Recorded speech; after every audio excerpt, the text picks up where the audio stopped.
Ljubitelji brzih automobila, dizanja utega i onih stvari koje nas tjeraju da kažemo wow, to je jako snažno. Ovaj video je za vas. Znate li što je zapravo snaga i kako se ona mjeri? Koja je razlika između snage i energije? Pripremite se za eksploziju znanja i otkrivanja zašto je snaga ključna za razumijevanje svijeta oko nas.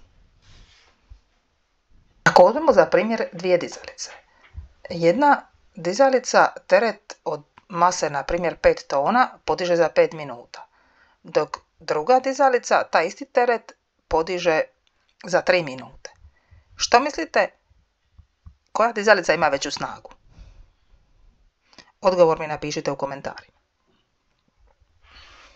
Vrlo je važno pri usporedbi dvaju uređaja uzeti u obzir i vrijeme, a ne samo rad koji taj stroj obavi. I zato nam je važna snaga.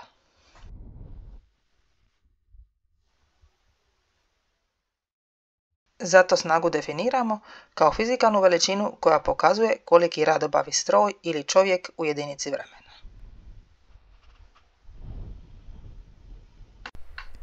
Što je to snaga? Objasnit ću vam na još jednom jednostavnom primjeru. Ako učenice podižu terete različitih masa za jednako vrijeme, znači da su jednako snažne. Nisu, zato jer podižu terete različitih masa, pa je samim time i njihova snaga različita. Ako obratimo pozornost na formulu, primijetit ćemo da su snaga i vrijeme obrnuto proporcionalni. I na kraju mjerna jedinica koju nikako ne smijemo zaboraviti. Mjerna jedinica za snagu je watt. U čast inženjeru i izumitelju Jamesu Wattu koji je usavršio parni stroj. Izračunajmo sljedeći zadatak. Kolika je snaga stroja koji u jednom satu obavi rad od 50 kJ? Sve ti se ovo čini užasno komplicirano. Pa ne brini. Imaš mozak koji je fenomenalan alat. Lako ga je uvježbati, samo trebaš ponoviti puno puta. 50 kJ pretvorimo u džule.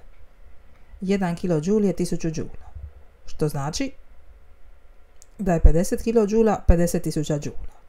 Isto tako, potrebno je sate pretvoriti u sekunde. 1 sat ima 3600 sekundi, pa u konačnici imamo da je snaga jednako 13,33 W.